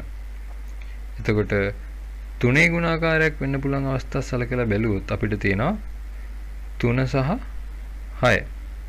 එතකොට ඔක්කොම තියෙන අවස්ථා 4ක්. එක්ක 2 4 6 වෙන්න පුළුවන්. එහෙම නැත්නම් 3යි 6යි වෙන්න පුළුවන්. එතකොට 3 අපිට දෙසරයක් කියන්නේ දෙකේ ගුණාකාරයක් විදිහටත් 6 ලැබෙන්න පුළුවන්. තුනේ ගුණාකාරයක් විදිහට 6 ලැබෙන්න පුළුවන්. කොහොමත් එක සැරයකදී ලැබෙන්නේ මේ දෙන්නගෙන් එක ප්‍රතිඵලයයිනේ. ඒ නිසා අපි මේ 6 දෙසරයක් ලැබෙන එක එකක් කියලා තමයි ගණන් ගන්නෙ. එතකොට දෙකේ ගුණාකාරයක් හෝ තුනේ ගුණාකාරයක් ලැබෙන්න පුළුවන් අවස්ථා තියෙනවා. මෙන්න මේ අවස්ථා 6න් අවස්ථා හතරකදීම 1 2 3 4 5 6 කියන ඉලක්කම් 6ම වැටෙන්න සම්භාවිතාවයක් තියෙනවා. ඒ වුණාට දෙකේ ගුණාකාරයක් හෝ තුනේ ගුණාකාරයක් ලැබෙන්න පුළුවන් අවස්ථා තියෙන්නේ ඒ 6න් 4යි. 2 3 4 සහ 6 කියන ඉලක්කම් 4 විතරයි. එතකොට 6කින් 4ක් තියෙනවා දෙකේ ගුණාකාරයක් හෝ තුනේ ගුණාකාරයක් ලැබෙන්න. ඒ කියන්නේ 3න් 2යි. අපි 6න් 4යි කියලා ලියුවත් ඒක වැරද්දක් නැහැ. ඒ වුණාට ඔයාලා ඒක අනිවාර්යෙන් සුළු කරන්න ඕනේ. ඉහළ සහ පහළ කියන්නේ හරය සහ ලවය දෙක දෙකෙන් බෙදලා. එතකොට අපිට එනවා 3න් 2යි කියලා. මේ 2 3 4 6 කියන අවස්ථා ටික ලැබෙන්න පුළුවන් කියන එක තමයි ඔයාලා මෙතනදී තීරණය කරන්න ඕනේ. ඒක තීරණය කරේ නැත්නම් ඔයාලට මේ ගාන හදන්න බෑ. අපි බලමු ඊළඟ ගාන. ඒකදී අපිට කියනවා රූපයේ දැක්වෙන වෘත්තයේ විස්කම්භය PQ වේ කියලා කියනවා. මේ තියෙන්නේ විස්කම්භයක්ලු. දී තොරතුරු අනුව x වල අගය කීයද කියලා අපෙන් අහනවා. මේ x කියන්නේ කීයද කියලා තමයි අපෙන් අහන්නේ. එතකොට මේ PQ කියන්නේ විස්කම්භයක් කියපු ගමන් ඔයාලට මතක් වෙන්න ඕනේ මේ විස්කම්භයෙන් වෘත්තයේ පරිධිය මත ආපාතනය කරලා තියෙන කෝණය අංශක 90යි කියන එක. එතකොට මෙන්න මෙයා අංශක 90යි. PQ කියන්නේ විස්කම්භයක්. මේ PQ කියන මේ ඉරෙන් තමයි ආපාදනය කරලා තියෙන්නේ මෙන්න මේ R කියන PRQ කියන කෝණය. එතකොට මේ අංශක 90යි. ඒක ඔයාලගේ ප්‍රමේයයක්. ඒක ඔයාලා අනිවාර්යෙන් මතක තියාගන්න ඕනේ. මම නැවත කිව්වොත් වෘත්තයක විස්කම්භය මගින් වෘත්තයේ පරිධිය මත ආපාදනය කරන කෝණය අංශක 90යි. එතකොට මෙන්න මෙතන අංශක 90යි. ඊළඟ දේ තමයි වෘත්ත චතුරස්‍ර. මෙතන තියෙන වෘත්ත චතුරස්‍රයක්. මේ PQRS කියන ලක්ෂ 4ම මේ වෘත්තේ ස්පර්ශ වෙලා තමයි තියෙන්නේ. එතකොට අපි දන්නවා වෘත්ත චතුරස්‍රයක් තිබ්බොත් ඒ වෘත්ත චතුරස්‍රය මෙන්න මේ විරුද්ධව ඉන්න කෝණ දෙකේ ඓක්‍ය අංශක 180යි. ඓක්‍ය කියන්නේ එකතු. එහෙනම් මෙයක් දන්නවා මෙයක් දන්නවා. මෙයා 110යි නම් මෙයා අංශක 70යි. මොකද මේ දෙන්නගේ එකසුව 180ක් වෙන්න ඕනේ. එතකොට මෙයා 70යි මෙයා 90යි නම් මේ දෙන්නගේ එකතුව 160යි. අපි දන්නවා ත්‍රිකෝණයක අභ්‍යන්තර කෝණ තුනේ එකතුව 180යි කියලා. මෙයාගේ එකතුවයි මෙයාගේ එකතුවයි 160යි නම් මෙයා අනිවාර්යෙන් අංශක 20ක් වෙන්න ඕනේ. එතකොට මෙන්න මෙතන ඉන්න 70යි මෙයා 90යි කියන එකයි අඳුරගන්න එක තමයි මෙතනදී ඔයාලා කරගන්න ඕනේ. මෙතනදී ඔයාලා දැනගන්න ඕනේ ප්‍රමේය තමයි අර මං කලින් ගිය ප්‍රමේය. විස්කම්භයකින් වෘත්තයේ පරිධිය මත ආපාතනය කරන කෝණය අංශක 90යි කියන එක ඔයාලා අනිවාර්යෙන් දැනගෙන ඉන්නම ඕනේ. මේකෙදි කියනවා අපිට මෙම වගුවට අනුව රුපියල් 800,000ක වාර්ෂික ආදායමක් ලබන තැනැත්තෙකු ගෙවිය යුතු ආදායම් බද්ද සොයන්න කියලා කියනවා. එතකොට එයාගේ මාසික වැටුප වාර්ෂික ආදායම මාසික වැටුප නෙමෙයි වාර්ෂික ආදායම 800,000යි කියලා කියනවා. එතකොට අපිට මේ වගුව බලලා තමයි තීරණය කරන්න ඕනේ කොච්චර බද්දක් මෙයාගෙන් අය කරනවද කියලා. එතකොට අපි මේ වගුව මේක දැක්කම පරිස්සමෙන් කියවලා බලන්න ඕනේ. අපිට කියනවා පළමු රුපියල් 500,000ට බදු අය කරන්නේ නැහැ. බදු නිදහස් කියලා තියෙනවා. එතකොට මේකෙන් පළවෙනි 500,000ට ප්‍රශ්නයක් නැහැ. එතකොට පළවෙනි 500,000 අයින් කරාට පස්සේ තව තියෙනවා 300,000ක් ඉතුරු වෙලා. එතකොට ඒ 300,000 අයිති වෙන්නේ මෙන්න මේ ඊළඟ රුපියල් 500,000 කියන එකට. ඊළඟ රුපියල් 500,000 ඇතුලේ තමයි මෙන්න මේ 300,000 ඉතුරු වෙලා තියෙන්නේ. එතකොට එන්නේ ඒ 300,000න් 104ක් මෙයාගෙන් බදු විදියට අය කරනවා. පළවෙනි 500,000 බදු නිදහස් කරනවා. ඊළඟ තියෙන 500,000ට 104ක් අය කරනවා. ඊළඟට මෙයාගේ 500,000ක් නැහැනේ. ඊළඟට තව ඉතුරු වෙලා තියෙන්නේ 300,000යි. ඒ හින්දා ඒ තියෙන 300,000න් 104ක් බදු විදියට අය කරනවා. එතකොට ඔයාලට මේකතන සුළු කිරීමක් තමයි තියෙන්නේ. ඊළඟ එකේ අපිට කියනවා මෙහි දැක්වෙන්නේ අරය සෙන්ටිමීටර් 7ක් වෙච්චි අර්ධ වෘත්තයක් හා ත්‍රිකෝණයකින් සමන්විත සංයුක්ත රූපයක් කියලා කියනවා. අරය 7යි මේ තියෙන්නේ අර්ධ වෘත්තයක් කියලාත් කියනවා. හොඳට ඒ කට්ටිය කියන වචන හොඳට මෙයාලා මෙතනදී ඔයාලගේ හිතට දාගන්න ඕනේ. අර්ධ වෘත්තයක් කියපු ගමන් මෙතන අංශක 180යි. මේක භාග්‍ය වෘත්තයක් මේ තියෙන්නේ ත්‍රිකෝණයක්. ත්‍රිකෝණයෙන් සම්බන්ධිච්ච සංයුක්ත රූපයක් තමයි මෙතන තියෙන්නේ. මුළු වර්ගඵලය කීයද කියලා තමයි අපෙන් අහන්නේ. එතකොට අපි දන්නවා වෘත්තයක වර්ගඵලය 5r වර්ගය කියලා. එතකොට වෘත්තයක සම්පූර්ණ වෘත්තයක වර්ගඵලය 5r වර්ගය නම් වෘත්ත භාගයක වර්ගඵලය හොයන්න ඔයාලට 5r වර්ගය දාලා එන උත්තරය දෙකට බෙදන්න ඕනේ. එතකොට මෙතනදී ඔයාලගෙන් බලාපොරොත්තු වෙන්නේ ඔයාලා වෘත්තයක පරිධිය හොයන සූත්‍රය දන්නවද කියලා. සමායන පරිධිය නෙවෙයි වෘත්තයක වර්ගඵලය හොයන සූත්‍රය ඔයාලා දන්නවද කියලා මෙයාලා බලාපොරොත්තු වෙනවා. එතකොට වෘත්තයක මෙතනදී සම්පූර්ණ වෘත්තයක් නෑනේ. ඔයාලා තියෙන වෘත්තයකින් භාගය. ඒ කියන්නේ 5r වර්ගයෙන් ආපු උත්තරය ඔයාලා බෙදන්න ඕනේ දෙකෙන්. ඊළඟට මේ තියෙනවා මේ ත්‍රිකෝණයේ වර්ගඵලය. ත්‍රිකෝණයේ වර්ගඵලය හොයන්නේ කොහොමද අපි?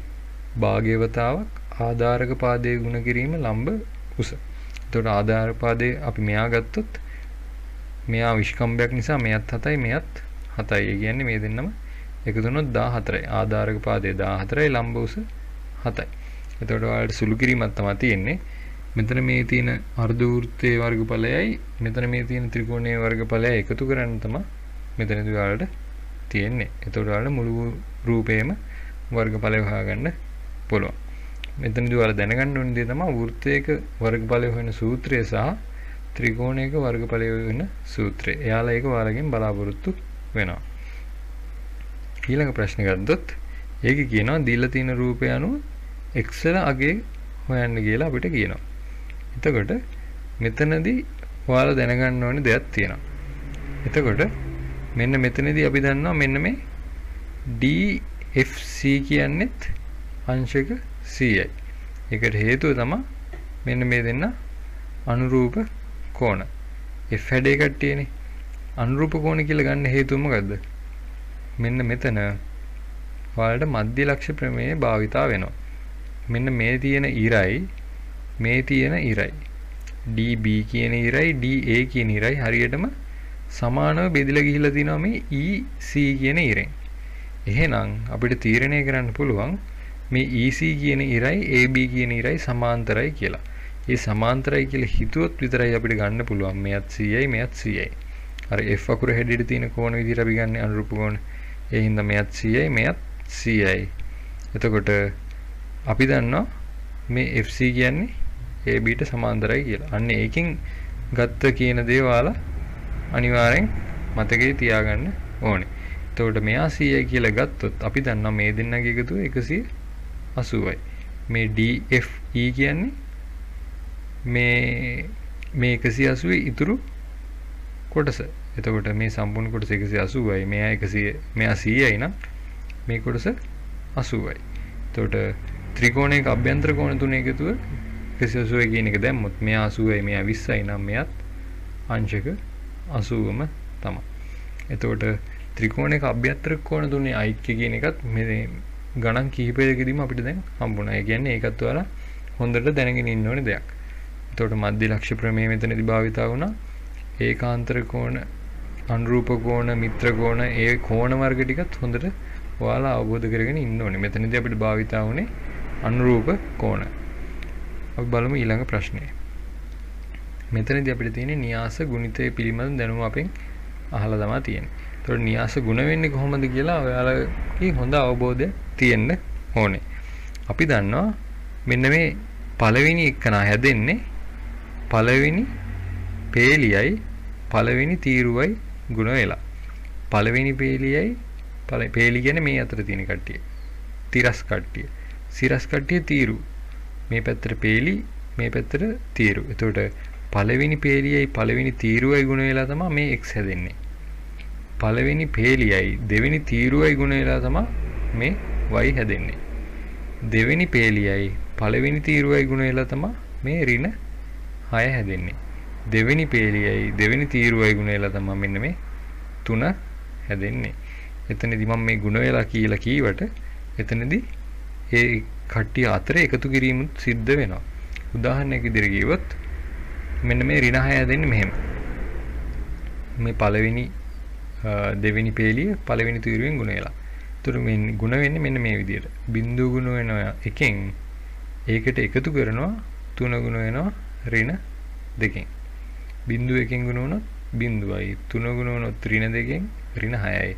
ඍණ 6 බිංදුව එකතු වුණොත් ඍණ 6යි. ඒ විදිහට තමයි මෙන්න මේ ඍණ 6 හැදුනේ. අපි බලමු මේ 3 හැදුනේ කොහොමද කියලා. එතකොට මෙතන එන උත්තරේ හැදෙන්නේ අපිට දෙවෙනි පේලියයි දෙවෙනි තීරුවයි ගුණ වෙලා. එතකොට බිංදුව 3ෙන් ගුණ වෙනවා 3 1ෙන් ගුණ වෙනවා. ඒ දෙන්න එකට එකතු වෙනවා. බිංදුව 3න් ගුණ වුණොත් බිංදුවයි. 3 1න් ගුණ වුණොත් 3යි. 3යි අර බිංදුවයි ආයෙත් අපිට එන්නේ 3ම තමයි. ওই විදිහට තමයි හැදෙන්නේ. ඉතින් ඒ විදිහටම තමයි අපි මේ x සහ y වත් හොයාගන්න ඕනේ. x හැදෙන්නේ කොහමද? පළවෙනි පේලියයි පළවෙනි තීරුවයි. දෙවරක් 1යි ඍණ 1 කරක් ඍණ 2යි. දෙවරක කියන්නේ 2යි. ඍණ 1 කරක් ඍණ 2 කියන්නේ ධන 2යි. එතකොට මෙතනින් ආපු 2යි මෙතනින් ආපු ධන 2යි ඔක්කොම එනවා 4ක්. එතකොට x කියන්නේ 4යි. මේ විදිහටම බලනවා අපි y කියන්නේ කීයද කියලා. y හැදෙන්නේ කොහමද? පළවෙනි පේලියයි දෙවෙනි තීරුවයි. එතකොට දෙවරක් 3යි ඍණ 1 කරක් 1යි. දෙවරක් 3 6යි ඍණ 1 කරක් 1 ඍණ 1යි. 6යි ඍණ 1යි කියන්නේ 5යි. ඔය විදිහට අපිට න්‍යාස ගුණිතය පිළිබඳ දැනුම තියනවාද කියලා තමයි මේ පේපර් එකේ බලාපොරොත්තු වෙන්නේ. මෙන්න මේ ප්‍රශ්නේදී. ඉතින් මේ වගේ ඔයාලගෙන් මේ 2018 2019 පේපර් එකේ ඉතාමත් සමානයි.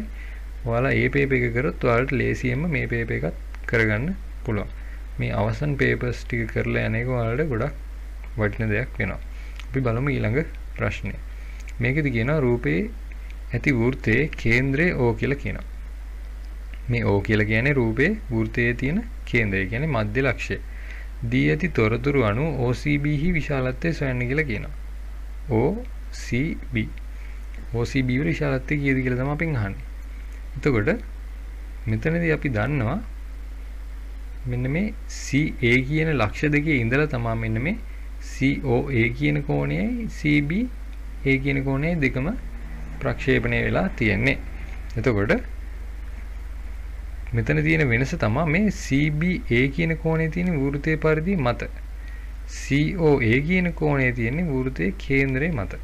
ඉතින් මෙතනදී ඔයාලට මතක් වෙන්න ඕනේ එකම ලක්ෂ දෙකේ ඉඳලා වෘත්තයේ පරිධිය මත ආපාතනය කරන කෝණය වෘත්තයේ කේන්ද්‍රය මත ආපාතනය කරන කෝණය වගේ භාගයක් කියලා. එහෙම නැත්නම් ඒක අනිත් පැත්තේ. වෘත්තයේ කේන්ද්‍රය මත ආපාතනය කරන කෝණය වෘත්තයේ පරිධිය මත ආපාතනය කරන වගේ කෝණය වගේ දෙගුණයක් කියන එක තමයි මතක තියාගන්න ඕනේ.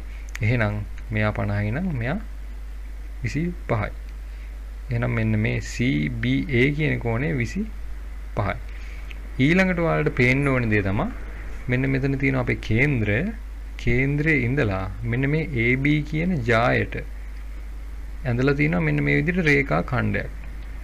මේ O ඉඳන් රේඛා ඛණ්ඩයක් ඇඳලා තියෙනවා AB කියන මෙන්න මේ ජායට. එතකොට මේ ජාය සමාන කොටස් දෙකකට වෙන් වෙලා තියෙනවා. එහෙනම් අනිවාර්යෙන් මෙන්න මේ කෝණය අංශක 90යි. ඒකත් ඔයාලට ප්‍රමේයයක් විදිහට මතක තියෙන්න ඕනේ. ඒක ප්‍රමේය තමයි මේ විදිහට තමයි තියෙන්නේ. වෘත්තයක කේන්ද්‍රයේ ඉඳලා ජායකට අංශක 90කින් රේඛා ඛණ්ඩයක් ඇන්දොත් ඒ රේඛා ඛණ්ඩෙන් ඒ ජාය සමාන කොටස් දෙකකට බෙදනවා කියන එක. එතකොට මෙතනදී අපි භාවිත කරේ ඒකේ විලෝමය. ඒ කියන්නේ මේ දෙන්න සමානයි නම් අනිවාර්යෙන් අංශක 90කට තමයි මෙන්න මේ ඉර ඇඳලා තියෙන්නේ. එහෙනම් මෙයා 90යි නම් මෙයත් අංශක 90යි. මොකද මේ දෙන්නගේ එකතු 180ක් වෙන්න බෑ. එහෙනම් මෙයත් 90යි. මෙයා 90යි නම් මෙයා 25යි නම් ඒ දෙන්නගේ එකතු 100 කීයද? මෙයා 90යි. මෙයා අංශක 25යි. එතකොට එනවා අංශක 115ක්. ඒ 115යි අපි දන්නවා ත්‍රිකෝණයක අභ්‍යන්තර කෝණ තුනේ එකතු 180යි කියලා. ඒ නිසා 115ට තව 65ක් එකතු වුණා නම් 180යි. එහෙනම් මෙන්න මෙතන ඉන්න OCB කියන කෝණය අංශක 65යි. එතකොට මෙතනදී අපිට භාවිත වුණා ප්‍රධාන කරුණු තුනක්. ත්‍රිකෝණයක අභ්‍යන්තර කෝණ තුනේ එකතු 180යි කියන එක. එතකොට වෘත්තයේ පරිධිය මත ආපාතනය කරන කෝණය වෘත්තයේ කේන්ද්‍රය මත ආපාතනය කරන කෝණය වගේ භාගයක් කියන එක සහ වෘත්ත ජායක් සමානව දෙකට බෙදෙනවා නම් කේන්ද්‍රයේ ඉඳලා ඇඳපු ඉරකින් ඒක අංශක 90කින් වදිනවා කියන එක. මෙන්න මේ තුනම ඔයාලා හොඳට ඔළුවේ තියාගන්න ඕනේ. හරියටම මේ ජාය සමාන කොටස් දෙකකට බෙදලා තියෙනවා. එහෙනම් කේන්ද්‍රයේ ඉඳලා ඇඳලා තියෙන ඉර අංශක 90කින් තමයි ඒ ජායට වැදිලා තියෙන්නේ. ඒකත් ඔයාලා මතක තියාගන්න ඕනේ. එතකොට මේ වගේ ප්‍රශ්න තමයි ඔයාලට සමාන වෙවි නිතරම වෙනස් වෙවි එන්නේ. ලොකු වෙනස්කම් වෙන්නේ නැහැ. මීට ගොඩාක් සමාන ප්‍රශ්න තමයි නිතරම ලැබෙන්නේ. එතකොට මේ 20 වෙනි ප්‍රශ්නේ කියනවා අපිට වෙන රූප සටහනක් දීලා තියෙනවලු. ඒ අණුව අපිට A වල අනුපූරකයේ මේලය B වල අනුපූරක කුලකයේ එහි අවයව ඇසුරින් ලියා දක්වන්න කියලා කියනවා. මේ තියෙන්නේ මේලය කියන ලකුණ. ඒ කියන්නේ එකතු. එතකොට A වල අනුපූරකය කියන්නේ A හැර ඉතුරු ටික. B වල අනුපූරකය කියලා කියන්නේ B හැර ඉතුරු ටික. එතකොට අපිට කියනවා A වල අනුපූරකයේ මේලය B වල අනුපූරකයේ කුලකයේ අවයව ඇසුරින් ලියා දක්වන්න කියලා තමයි කියන්නේ. එතකොට ඒ අවයව ඇසුරින් ලියා දක්වනවා කියන්නේ කුලකයක් නම් කරන්න පුළුවන් තවත් එක් ක්‍රමයක්. එතකොට A වල අනුපූරකයනේ ගන්නෙ. A වල අනුපූරකය ගත්තොත් මෙන්න මේ A කියන රවුම ඇතුලේ තියෙන ටික අයිති වෙන්න විදියක් නැහැ. එහෙනම් මේ A කියන රවුමේ තියෙන කොටස ගන්න විදියක් නැහැ අපිට. A හැර ඉතුරු ටික. එහෙනම් අපිට ඉන්නේ කවුද? 3 සහ 5 විතරයි. ඊළඟට B වල අනුපූරකය කියලා ගත්තොත් අපිට එන්නේ B හැර ඉතුරු ටික. එහෙනම් මේ B කියන රවුමේ ඉන්න කට්ටිය කවුරුත් අපිට අයිති වෙන්න විදියක් නැහැ. එහෙනම් අපිට ඉන්නේ කවුද? 4 සහ 5 කියන දෙන්න. එතකොට කලින් හිටිය අපිට 3 සහ 5 කියන දෙන්න ඊළඟට හිටිය 4 සහ 5. එහෙනම් මේලයක් නේ අපෙන් අහන්නේ. මේලයක් අහනවා කියන්නේ ඒ ටික ඔක්කොම ලියන්න කියලා කියන්නේ. A හැර ඉතුරු ටිකයි B හැර ඉතුරු ටිකයි ඔක්කොම. එතකොට A හැර ඉතුරු ටික කියන්නේ 3 සහ 5. B හැර ඉතුරු ටික කියන්නේ 4 සහ 5. එතකොට අපි අවයව වශයෙන් ලියද්දි 3 සහ 5 ලියන්න ඕනේ. ඊළඟට 4 සහ 5 ලියන්න ඕනේ. ඒ වුණාට අපිට 5 දෙසරයක් ලියන්න අයිතියක් නැහැ. කුලකයක් ඇතුලේ සංගලවරණක් ඇතුලේ අපි අවයව දානවා නම් අපිට එක අවයවයක් ලියන්න පුළුවන් එක සැරයක් විතරයි. එහෙනම් අපිට දාන්න වෙන්නේ 3 4 සහ 5 කියලා එක්කෙනා ගන්න තමයි ලියන්න වෙන්නේ. පහෙන් දෙන්නෙක් දාන්න බෑ. 3යි 4යි 5යි තමයි මෙන්න මේ A අනුපූරකයේ මේලේ B අනුපූරකයේ කියන කුලකයේ අවයව ටික. අවයව තියෙනවා 3ක්. එතකොට ඒක තමයි මේ ප්‍රශ්නේ පිළිතුර. එතකොට ඔයාලා දැනගන්න ඕනේ දේ තමයි මෙන්න මේ ප්‍රශ්නේදී කුලකයක අවයව මේ දෙන්නෙක් ඉන්න බෑ එකම කෙනාගෙන්. 5 5 කියලා දෙන්නෙක් ඉන්න බෑ. 4 4 කියලා දෙන්නෙක් ඉන්න බෑ. එක අවයවයකට ඉන්න පුළුවන් එක සැරේ කියන එක ඔයාලා මෙන්න මේ ගානේදී දන්නවද කියලා එයාලා බලාපොරොත්තු වෙලා තිනවා. ඒ වගේම එයාලා බලාපොරොත්තු වෙලා තිනවා අනුපූරකයේ කියන සංකේතය දන්නවද? මේලේ කියන සංකේතය දන්නවද කියන එක. අපි බලමු ඊළඟ ප්‍රශ්නේ. මේකෙදි කියනවා අපිට පළවෙනි පදේ 8යිලු පොදු අනුපාතේ 2යිලු. ගුණෝත්තර ශ්‍රේණියක් කියලා කියනවා. මේකේ 7 වෙනි පදේ දෙකේ බලයක් විදිහට ලියන්න කියලා කියනවා. එතකොට ගුණෝත්තර ශ්‍රේණියක් කියලා ඔයාලට දැක්ක ගමන් මතක් වෙන්න ඕනේ සූත්‍රය තමයි AR වල n ඍණ 1. ශ්‍රේණි පාඩමේ ප්‍රශ්නයක් නෙමේක. එතකොට ගුණෝත්තර ශ්‍රේණියක් කියලා කියපු ගමන් ඔයාලට මතක් වෙන්න ඕනේ AR වල n ඍණ 1 කියන සූත්‍රය. එතකොට ඔයාලට ගුණෝත්තර ශ්‍රේණියක් දුන්නොත් A වලින් කියන්නේ පළමු පදේ. R වලින් කියන්නේ පොදු අනුපාතය. n කියන්නේ කීවෙනි පදේද කියන එක. n වෙනි පදේ. ඍණ 1. එතකොට අපෙන් අහනවා 7 වෙනි පදේ දෙකේ බලයක් විදිහට ලියන්න කියලා කියන්නේ. එතකොට අපි ඉස්සෙල්ලා කරන්න ඕනේ ඒ සූත්‍රයට දාලා 7 වෙනි පදේ ඉස්සෙල්ලා හොයාගෙන ඉන්න එක. ඊට පස්සේ අපිට ඒක දෙකේ බලයක් විදිහට ලියා ගන්න පුළුවන්. එතකොට අපි දන්නවා A කියන්නේ 8යි. R කියන්නේ 2යි පොදු අනුපාතය. n කියන්නේ අපෙන් කියන්නේ 7 වෙනි පදේනේ. 7 ඍණ 1 කියන්නේ 6යි. එතකොට අපිට 7 වෙනි පදේ ලියන්න පුළුවන් 8 ගුණ කිරීම දෙකේ 6 වෙනි බලය කියලා.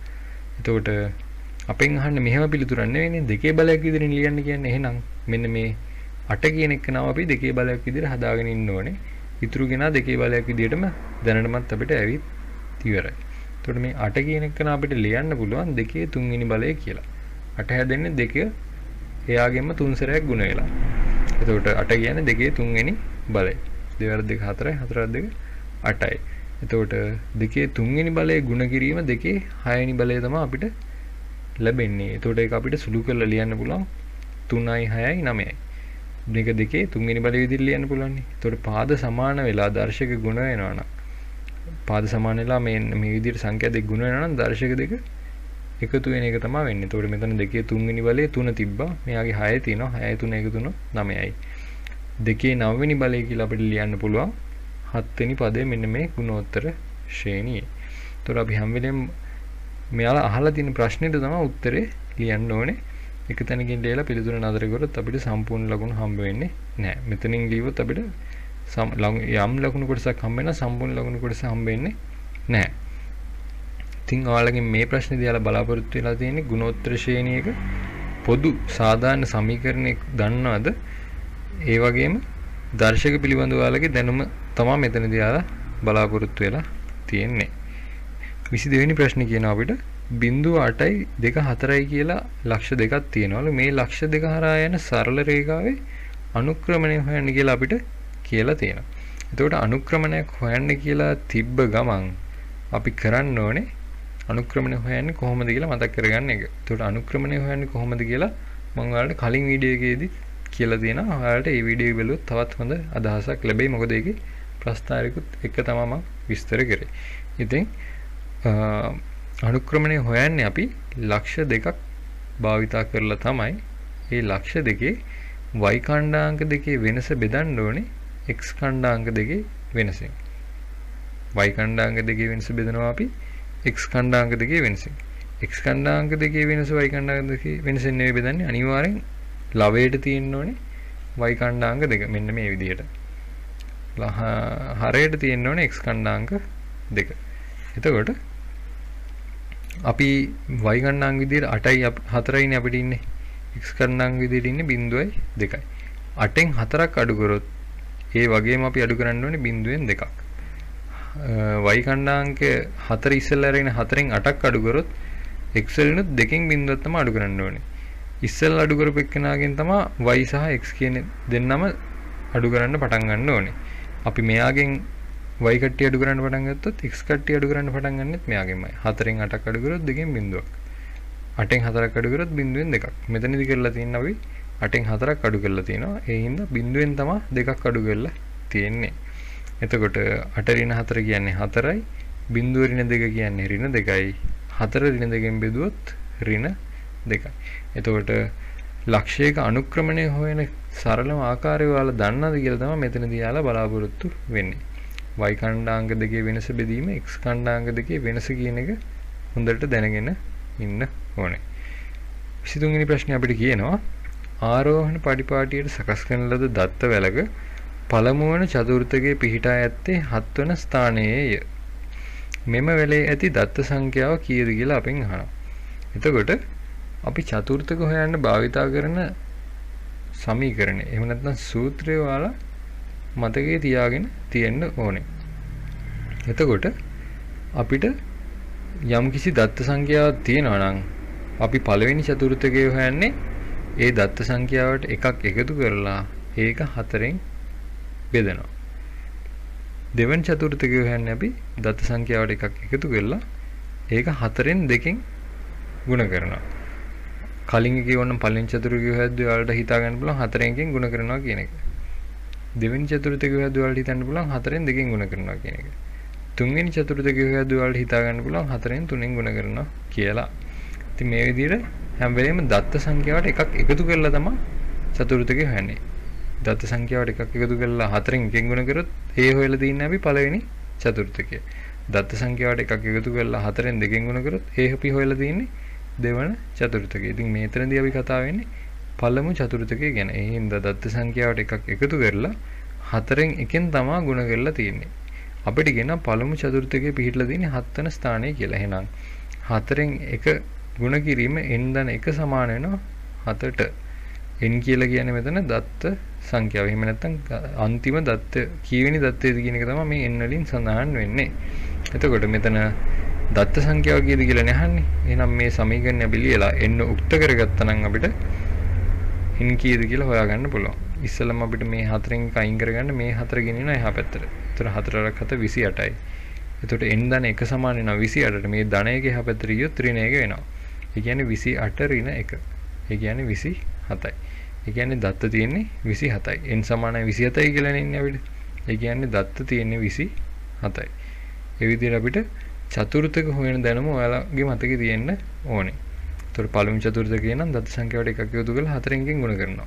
දෙවෙනි චතුර්ථකේ නම් දත්ත සංඛ්‍යාවට එකක් ගුණ කරලා 4ෙන් 2කින් ගුණ කරනවා.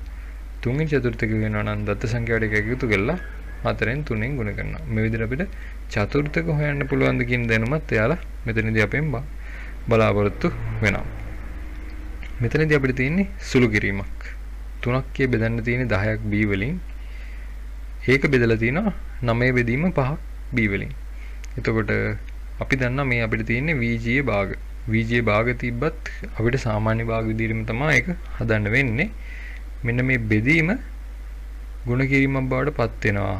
ඒ එක්ක මේ දෙවෙනියට ඉන්න භාගයේ හරය සහ ලවය මාරු වෙනවා කියන එක කියන්නේ ඉහළ පහළ යනවා.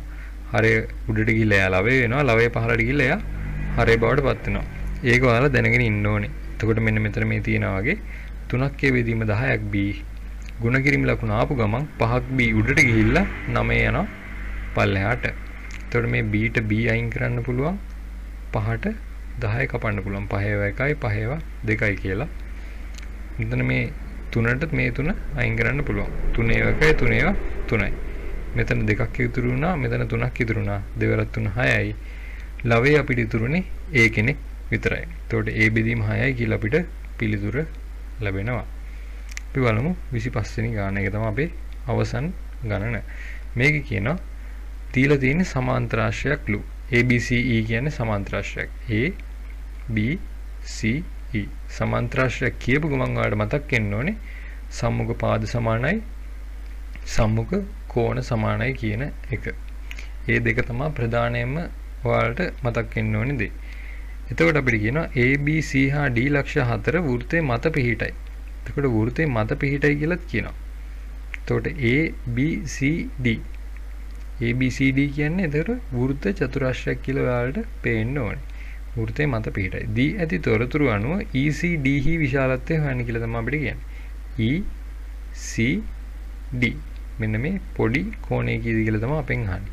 ඉතින් අපි දන්නවා මෙන්න මෙයා අංශක 100ක් නිසා ඒකාන්තර කෝණ අණුව මෙන්න මේ AEC කියන එකනත් අංශක 100යි. ඒකාන්තර කෝණ උනේ මෙන්න මේ EC කියන එකනයි AB කියන එකනයි. එහෙම නැත්නම් FAB කියන එකන.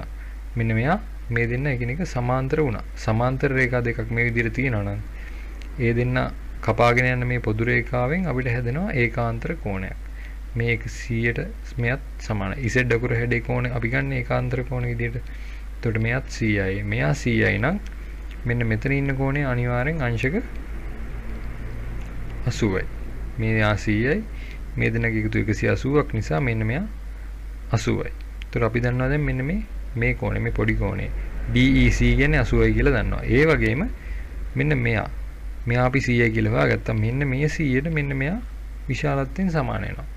හේතුව සමාන්තරාශ්‍රයක සම්මුඛ කෝණ විශාලත්වයෙන් සමානයි. මෙයා 100යි නම් මෙයා 100යි. එතකොට ඊළඟට ඔයාලට පේන්න ඕන දේ තමයි වෘත්ත චතුරාශ්‍රයක් තියෙද්දී මේ විරුද්ධව තියෙන මේ කෝණ දෙකේ එකතු අංශක 180ක් වෙන්න ඕනේ කියන එක. එතකොට මෙයා 100යි නම් මෙයා 100යි. මෙයා 100යි නම් මෙයා 80යි. එතකොට මෙයාත් 80යි. මෙයාත් 80යි නම් 80 අපි දන්නවා 160යි. ඒ වුණාට ත්‍රිකෝණයක අභ්‍යන්තර කෝණ 3යි 180ක් එන්න ඕනේ හින්දා මෙන්න මේ ECD කියන එක නා අංශක 20යි. මොකද මෙයාත් 80යි. මෙයත් 80යි 80 160යි. තව ඕනේ අංශක 20ක් 180 හදාගන්න. ඒ කියන්නේ ECD කෝණය අංශක 20යි. ඉතින් මේ අවසන් ගානෙන් ඔයාලගෙන් යාලා බලාපොරොත්තු වෙන කරුණු කිහිපයක්ම එකක් තමයි සමාන්තරාශ්‍රයක ලක්ෂණ ටික ඔයාලා දැනගෙන ඉන්න ඕනේ. ඒ වගේම ඒකාන්තර කෝණ, අනුරූප කෝණ, මිත්‍ර කෝණ මෙන්න මේවා ගැන ඔයාලා දන්නවද කියලා එයාලා බලාපොරොත්තු වෙනවා. ඒ වගේම වෘත්ත චතුරාශ්‍ර පිළිබඳ දැනුමත් එයාලා බලාපොරොත්තු වෙනවා. මෙන්න මේ වගේ විරුද්ධව තියෙන දෙන්නේ වෘත්ත චතුරාශ්‍රයක විරුද්ධව තියෙන කෝණ දෙකේ ඓක්‍ය අංශක 180යිද කියන එක දන්නවද කියලාත් මෙතනදී යාලා අපෙන් බලාපොරොත්තු වෙලා තියෙනවා. ඉතින් මේ වගේ මේ ප්‍රශ්න පත්‍රයට ඉතාමත් සමාන ප්‍රශ්න පත්‍රයක් තමයි 2019 ප්‍රශ්න පත්‍රයත්. මේ ප්‍රශ්න පත්‍රයත් අපි සාකච්ඡා කරා. ඒක ඔයාලට මග යරුණා නම් අනිවාර්යයෙන්ම මේ වීඩියෝ එකත් ඔයාලා බලන්න. ඉතින් මේ විදිහට මේ වීඩියෝස් ඔක්කොම ඔයාලට බලාගෙන යද්දි තේරෙයි මේ තියෙන විභාග සේරමෙදිම අපිට දීලා තියෙන්නේ එකම ප්‍රශ්න ටික පොඩ්ඩක් වෙනස් කර එකම සංකල්පය තමයි අපෙන් යාලා බලාපොරොත්තු වෙලා තියෙන්නේ. ඉතින් ඔයාලට මේ සංකල්ප ටික හරියට දැනගත්තා නම් ළඟ එන අපොස සාමාන්‍ය පෙළ ගණිත පේපර් එකකට ලේසියෙන්ම උත්තර ලියා ගන්න පුළුවන්. ඉතින් මේ විදිහට ඔයාලට මේ සංකල්ප ටික ඔලුවට දාගෙන හොඳට විභාගෙ ලියන්න පුළුවන් වෙන කියලා මම ප්‍රාර්ථනා කරනවා. ඉතින් මේ වගේ තවත් ඔයාලට වැදගත් වීඩියෝ එකකින් අපි නැවත හමු වෙමු. ඔයාලා Maths Tube subscribe කරලා නැත්නම් subscribe කරලා අපේ channel එකත් එක්ක set වෙන්න. ඔයාලට පුළුවන් ගණිතය පිළිබඳ ගොඩක් දැනුම ඉදිරියේදී ලබා ගන්න. ඉතින් ඔයාලට මේ පිළිබඳ තියෙන ප්‍රශ්න, ඔයාලගේ යෝජනා, චෝදනා අපේ comment වලට එවන්න. අපි හැමදේම එක ඉදිරියට යමු. ඉතින් තවත් මේ වගේ වීඩියෝ එකකින් ඔයාලව හම්බ වෙනකම් ඔයාලට සුබ අනාගතයක්.